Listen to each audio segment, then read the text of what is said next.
sempre orientando você aí de casa, principalmente nessa época sobre saúde. Pois bem, amanhã, sábado, é o Dia Nacional de Combate ao Colesterol.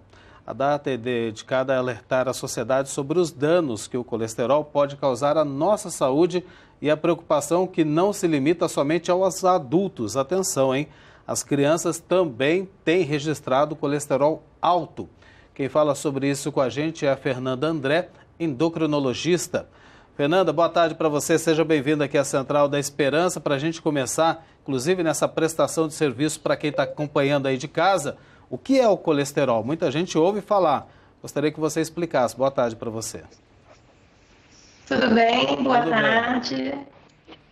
Eu me chamo Fernanda André, eu sou endocrinopediatra e realmente a gente tem observado um aumento, de casos de colesterol na infância, de colesterol ruim, na infância. E o colesterol é um mito de que todo colesterol é ruim. Então, na verdade, o colesterol em geral ele é importante para a formação de vitaminas, para a formação de hormônios, mas ele em níveis muito elevados pode ser prejudicial. E a obesidade, o excesso de peso tem contribuído muito para o aumento do colesterol na infância. Oi, tudo bem? Boa tarde para você. Como a gente falando do colesterol, principalmente voltado para as crianças, o que contribui para aumentar o colesterol ruim? É gordura de alimentos? É muita química? É a falta de atividade física? O que é? Então, o que tem contribuído bastante para aumentar o colesterol na infância é a obesidade, E, consequentemente, os hábitos alimentares ruins, a falta de atividade física, muita tela. Então, e tudo isso tem contribuído para o aumento do colesterol na infância. Vamos voltar a conversar com a doutora Fernanda André, que é endocrinologista, e ela estava falando com a gente sobre o colesterol. Doutora, boa tarde novamente, agora sim com a conexão melhor. A gente estava falando, explicando o que é o colesterol é ruim, alto, os reflexos na saúde. Como que a gente pode identificar que o colesterol não está no índice que é o recomendado para a nossa saúde? Como fazer acompanhamento médico uma vez com colesterol alto? Sim, então é muito importante a gente saber se tem história na família da criança de pessoas com colesterol alto, de pessoas que sofreram algum ataque cardiovascular, um infarto, um derrame, e se a criança é obesa, se a criança tem diabetes. Então, com esses fatores, é muito importante que já se comece a fazer esse exame com 2 anos de idade, entre 2 e 8 anos de idade. E todas as crianças com mais de 9 anos devem também colher o exame, o lipidograma, que é para avaliar o colesterol, os triglicerídeos, porque o aumento do colesterol não dá sintoma nenhum inicialmente. E a gente sabe que a aterosclerose, que é a placa de gordura no vaso, que vai levar ao infarto, que vai levar ao derrame, isso pode começar já na infância.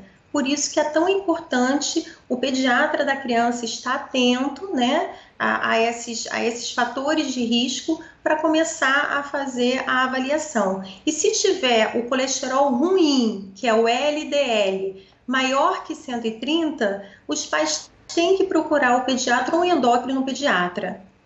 Doutora, para a gente orientar esses pais em relação a hábitos alimentares dentro de casa, qual a melhor alimentação para a criança para evitar esse colesterol ruim?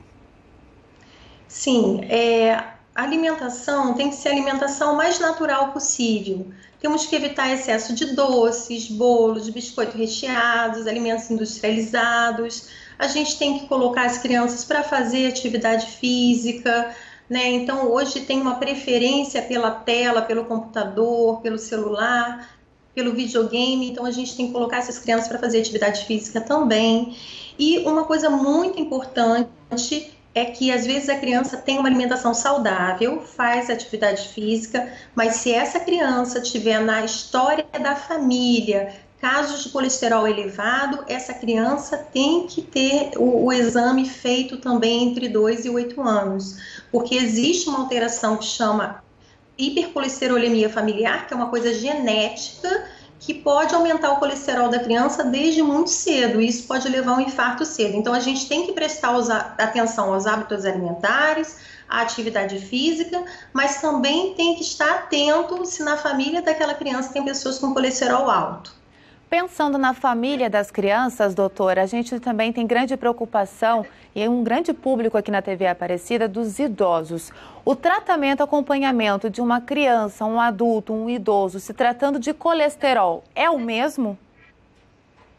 Bom, eu sou endócrino pediatra, então tem níveis de colesterol aceitáveis para cada faixa etária, para cada idade, né, de cada criança.